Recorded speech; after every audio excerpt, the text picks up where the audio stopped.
Olá, pessoal. Nós ainda estamos utilizando o módulo 1, capítulo 3, né, da matéria de Química. E nós vamos estudar a partir da página 24 a nossa tabela periódica. Tenho certeza que vocês já viram um pouquinho lá no nono ano, né? Alguns elementos vocês já sabem os símbolos, e a gente vai continuar aqui. A partir da página 24, ela tem toda a história de como a tabela periódica evoluiu. Vocês podem ir lá dar uma lida, né, nesse período que a gente está em casa, é muito interessante. Como a nossa tabela periódica evoluiu, como eles foram descobrindo os elementos e as características próximas uma das outras e transformando a tabela, tá?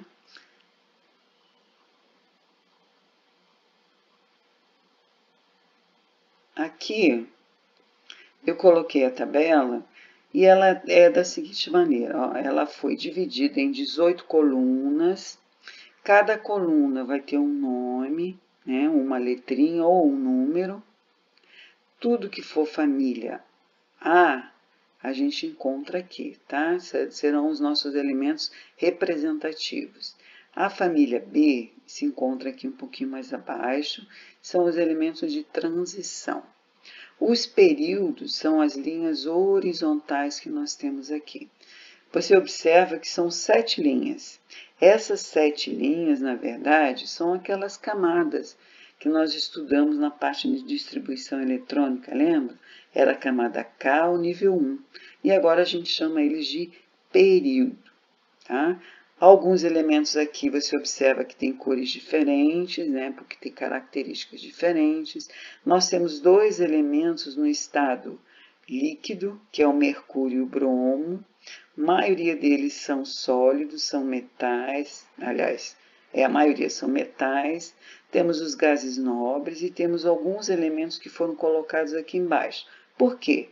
Porque se fosse colocado aqui, eles fazem parte dessas duas colunas aqui, dessas duas linhas.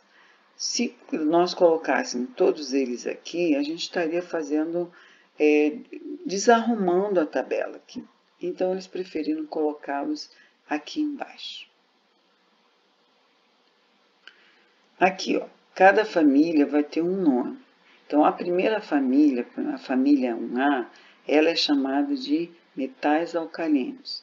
A família 2A, ela é chamada de metais alcalinos terrosos. E aí nós damos um pulo. Daqui a pouquinho você vai entender por quê.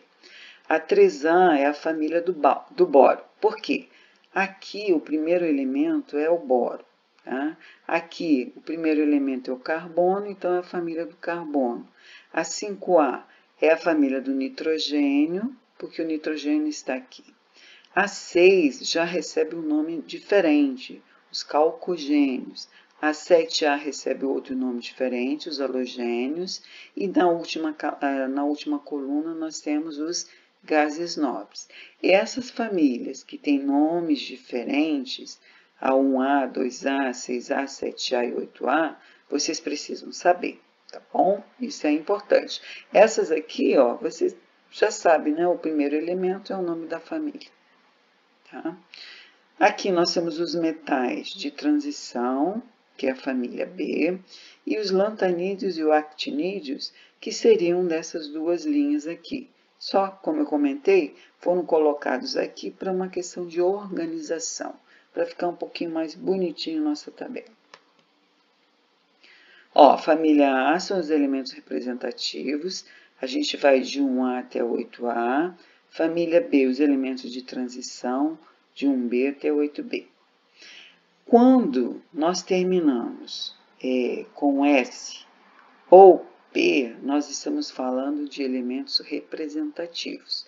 Aqui o sódio, por exemplo, ele faz parte da família 1A. A 1A é elemento representativo. Então, coincide o mais energético com a última camada, tá bom?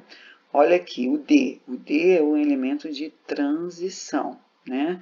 O mais energético é o 3D6, mas a minha última camada, minha camada de valência, é a 4S2. Então, a tabela ela foi organizada atualmente numa ordem crescente do número atômico. Tá? Então, a atual tabela é a tabela de Moseley. E ela tem 118 elementos químicos, sendo que 92 são naturais e 26 artificiais. Aqui, é muito bom você lembrar sempre, gente, o símbolo, quando o elemento tem duas letras, a primeira tem que ser maiúscula, a segunda tem que ser minúscula. São convenções que a gente precisa obedecer. Bom, o número atômico na tabela periódica vai em cima, quando a gente escreve no caderno, ele vai embaixo. Tá? Mas, de qualquer maneira, quando você tem a tabela periódica, sempre tem uma legendinha ali do lado, e aí só basta você olhar aonde está o número atômico e onde está a massa atômica. Ó, como eu estava falando, hidrogênio não faz parte da família 1A. Aqui, tanto a 1A como a 2A terminam em S. Tá? A família ainda tem o P, né? O hélio é uma exceção também, mas ele é um gás nobre. É que os outros gases nobres, eles têm 8 elétrons na última camada. O hélio é uma exceção. Bom, aqui no meio nós temos os elementos que terminam em D, que é a família de transição, e aquelas duas linhas que ficam fora, a gente faz a distribuição até a F. Botei alguns exemplos aqui, que você já conhece. Ó. O 3s1 significa o quê? Que ele é da família 1A, porque ele terminou com um elétron. E ele está no terceiro período. Bom, a família, aliás, o cálcio, ele pertence à família 2A, porque ele tem 2 elétrons na última camada, e ele está na quarta linha. O ítrio, você vai ver que o mais energético é o 4D1, mas a camada de valência é a 5, né? E ela tem 2 elétrons. Esse aqui também faz parte da família A, porque terminou em P. Quando eu tenho outros 5, né, outro número igual, a gente vai somar os expoentes, assim como a gente fazia lá na parte da distribuição.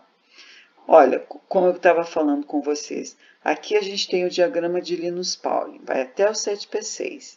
Se você observar, a gente começa aqui, ó, 1s1, aí você vai lá, 1s2, tá? Preencheu todo o S só vai até o 2. Aqui, 2s1, 2s2, aqui, ó, nós não temos nenhum D, né? Então, a gente pulou para lá, ó, que é o P1, P2, P3, P4, P5 e P6. Tá? A mesma coisa acontece com o nível 3 aqui, né? O período 3. Eu ainda no período 3, ó, eu ainda não tenho aqui o D, né? Eu só vou ter o D, desculpa pessoal, eu só vou ter o D lá na quarta camada, no quarto período. Tá? Por quê? Porque o 3D1, aqui, ó, 3D1, vamos fazer a distribuição aqui.